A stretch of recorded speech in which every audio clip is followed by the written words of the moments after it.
Bonjour à toutes et à tous, bienvenue dans Astral, un podcast lumineux et bienveillant qui vous relie à la magie du ciel étoilé pour vous permettre de co-créer votre vie sur la Terre avec les planètes comme merveilleuses alliées d'évolution.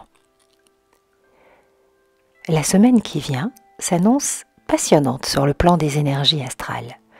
Nombreuses sont les invitations à nous aligner en conscience, à réenchanter notre quotidien, à harmoniser notre vie pour en profiter vraiment. Demain, mardi 8 mars, après de longs mois, Saturne se libère enfin de l'emprise d'Uranus. Le carré exact entre ces deux planètes n'est plus.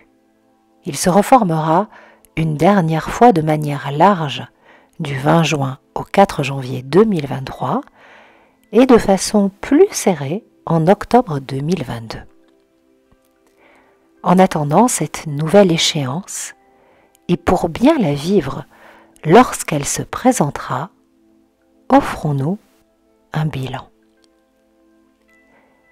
Quels ont été les enseignements de cette longue dissonance ? Quelle transformation intérieure positive en est ressortie ?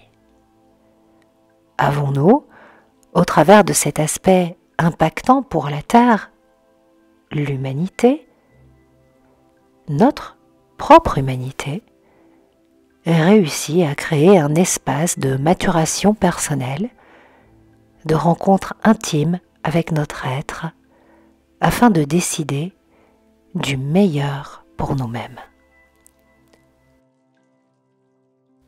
Sommes-nous capables, aujourd'hui, d'aller là où se trouve la bonne énergie pour nous ?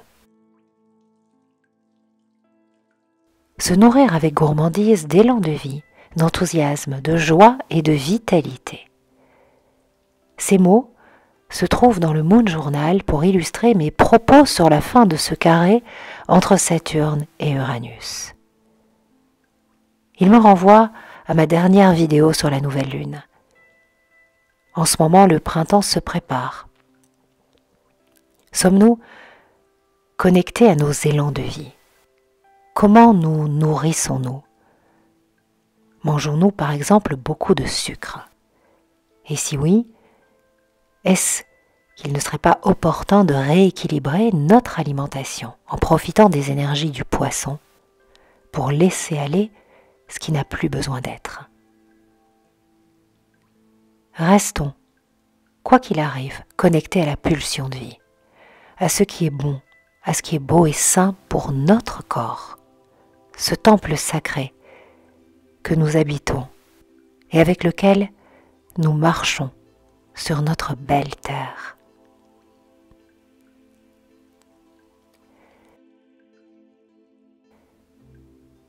Cette semaine, vendredi 11 mars, Vesta rentre dans le signe du Verseau.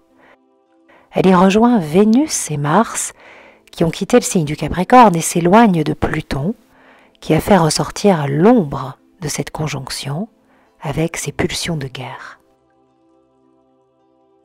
Cette nouvelle danse du couple Vénus-Mars dans le signe du Verseau nous offre dès à présent de danser nos énergies aux polarités féminines et masculines autrement. Il y a un nouveau couple à inventer. Ce qui était valable pour nos aïeux n'est plus au goût du jour. L'évolution ne doit pas remettre en question l'inné, mais nous pouvons nous adapter et vivre nos vies d'hommes et de femmes d'aujourd'hui en harmonisant nos contraires. Si en tant que femme, par exemple, nous entretenons la croyance que le masculin est dangereux, voire inutile, nous épuisons alors notre Mars et notre Vénus intérieure. Leur danse intime ne peut qu'être dissonante. En effet, comment suivre nos élans s'il y a un combat à mener. Se lever tous les matins en enfilant une armure, c'est épuisant. Lorsque Mars est en guerre, il perd son âme, alors que Mars est une planète qui nous permet d'habiter nos plus beaux élans d'âme, de les incarner dans la matière, de leur donner vie. Si vous avez la sensation de vous être perdu quelque part en chemin, d'avoir été quitté par votre âme ou de l'avoir perdue, c'est le bon moment pour la faire revenir. Vous pouvez tout simplement commencer par déposer les armes. Revenons à Vesta. Elle va rester en Verseau jusqu'au 24 mai. Détentrice du feu sacré, Vesta nous invite à entretenir notre flamme intérieure en nous connectant à nos perceptions, à nos émotions, à nos pensées.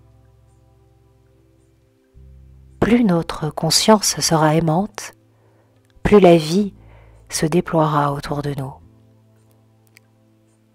C'est aussi en nourrissant le feu vital du désir, véritable feu créateur, que nous transcenderons nos peurs en amour.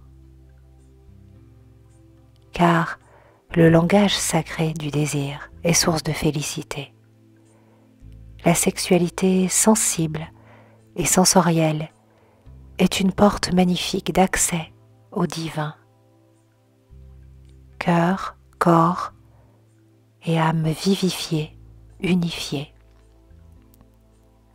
Vesta connaît les secrets de la transmutation sexuelle. En communion avec l'énergie de la déesse, que nous soyons en couple ou célibataires, ouvrons un espace intime et sacré dédié à la puissance créatrice de notre propre énergie sexuelle.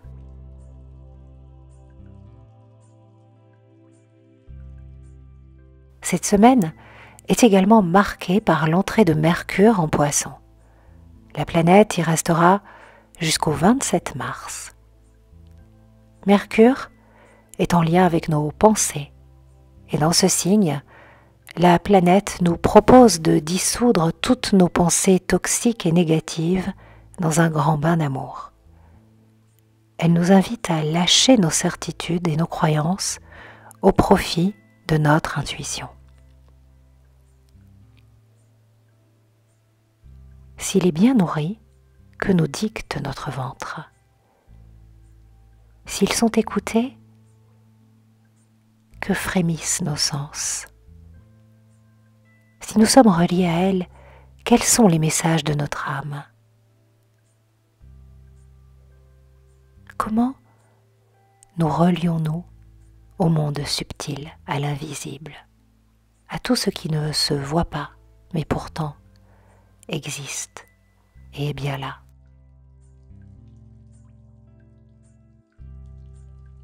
Le 13 mars, le Soleil et Neptune vont former leur conjonction annuelle en Poisson. Nous sommes encore dans cette saison et honneur à ce signe qui clôture l'année zodiacale. Pendant la phase Poisson, on laisse aller. On ne force pas. On boit beaucoup d'eau, on purifie, on nettoie en douceur, on se prépare doucement à l'arrivée du printemps, mentalement et physiquement.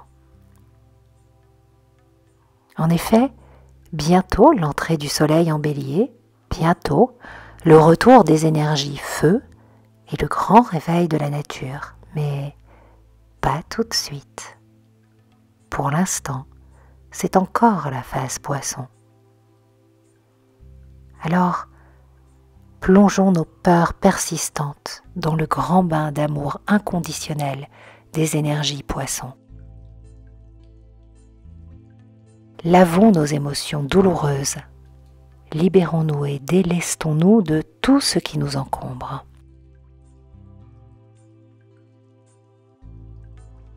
Je me pardonne de n'avoir su m'aimer suffisamment dans les situations qui m'ont fait souffrir cette année. Je clôture maintenant un cycle d'évolution et d'apprentissage dans la douceur, la tendresse envers moi-même, la compassion.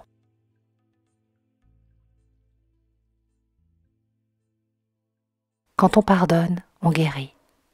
Quand on lâche prise, on grandit. Je vous souhaite une belle semaine sous les étoiles. Je vous remercie pour vos partages, vos likes, vos enregistrements qui font tellement plaisir aux algorithmes et vos commentaires, bien sûr, qui me font plaisir à moi. Merci pour votre générosité, votre bienveillance.